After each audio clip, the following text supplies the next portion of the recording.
Hey guys, welcome back to Crick Code. Today we're doing another Brainstellar Quant puzzle.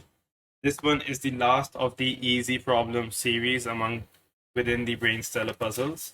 The next one onwards would be medium problems. So this one is called Poisonous Wine.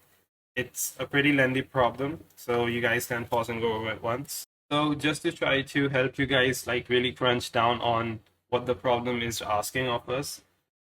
So basically, all the important information is as follows. We have 1,000 bottles with us, right? And we have 10 prisoners. And we have one time frame. So this is like a bit of a hint. So since we've been given 4 weeks, but it takes 3 weeks to take effect, the poison takes 3 weeks to take effect, you basically just have one particular shot at trying to find out which which bottle is the odd one out. So yeah, so we have 1,000 bottles and we have 10 prisoners, and the task is to find the odd bottle among the 1,000 bottles. That is basically what we're trying to do. We're trying to find out the one poison bottle among the 1,000 bottles in one shot. Right? So this is our objective for the problem. Now, mathematically, this problem starts to boil down to the question of, let's say we distribute 1,000 bottles among the 10 tests, and I'm calling tests basically the prisoners, right? So we distribute 1,000 bottles among the 10 tests such that from the collective result of those 10 tests, we can pinpoint any one unique bottle out of the 1,000 bottles, right? So I've just written this down for you guys to pause and understand. So this is now like a bit more clear on what we have to do exactly, right? And you guys might start to get a feel for what exactly is going to be the trend for this problem. There's a particular technique, or rather a searching technique or distribution technique, whichever way you want to think about it, which is very efficient in finding one particular case or the one particular odd case among a pretty large sample space with just a few number of tests, right? So I'm pretty sure you guys must have already learned about it. It's just that the problem is stated in such a way where you really have to think about uh, how does that technique apply over here.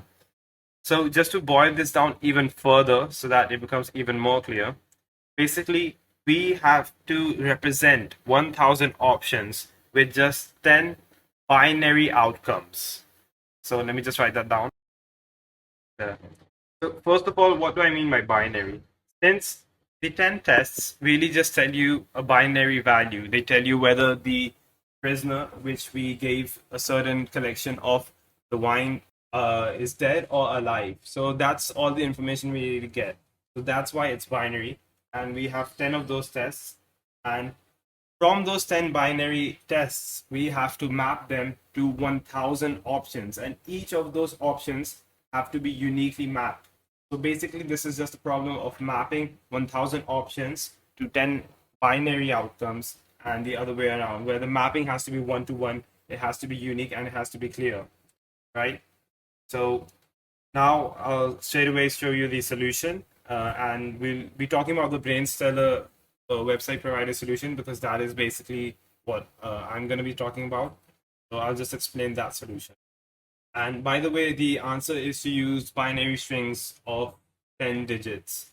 And it will work since 2 raised to power 10 is 1024, which is greater than 1000, which means that with 10 binary digits, or let's say 10 binary outcomes, we can represent a total of 1024 different unique options, and all we have to do is represent 1000, so it's possible.